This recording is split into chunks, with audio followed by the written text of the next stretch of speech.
Kidlat News Updates.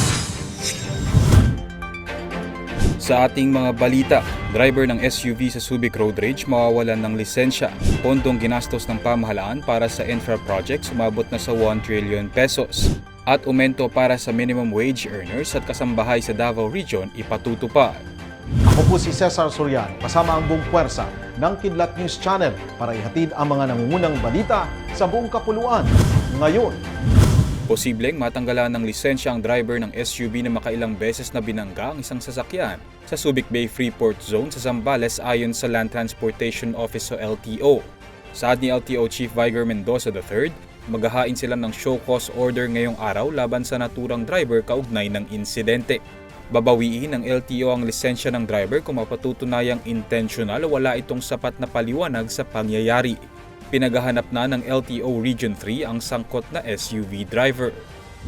Umabot na sa 1 trilyong piso ang ginastos ng pamahalaan para sa infrastructure projects mula Enero hanggang Nobyembre ng nagdaang taon, batay sa pahayag ng Department of Budget and Management o DBM. Mas mataas ito ng 18.5% o nagkakahalaga ng 159.8 billion pesos kumpara sa nagastos na 861.8 billion pesos noong 2022 sa kaparehong panahon.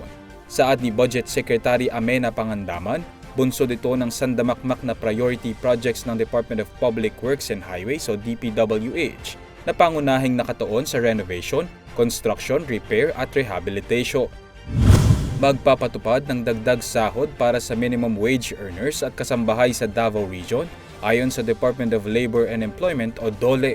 Sa ilalim ng wage order ng Regional Tripartite Wages and Productivity Board o RTWPB sa Davao Region, tataas ng 38 pesos ang daily salary nang hindi bababa sa 132,000 minimum wage earners sa nasabing rehiyon. Hahatiin ito sa dalawang tranche kung saan direktang maaapektuhan ang daily minimum wage ng non-agricultural workers at mga nagtatrabaho sa sektor ng agrikultura. Samantala, tinatayang mahigit 64,000 domestic workers o mga kasambahay sa kaparehong rehiyon ang makikinabang naman sa dagdag sahod na 500 pesos hanggang 1,500 pesos na nakatakdang ipatupad sa ika-6 ng Marso. Para sa Kidlat News Update, Renz Lenon, nag-uulat. atin niyo pong natunghayan ang mga headlines sa nakalipas na mga oras. Manatiling nakatutok para sa susunod na mga updates at breaking news. Ako po si Cesar Soriano, kasama nyo sa bawat pagputo ng balita.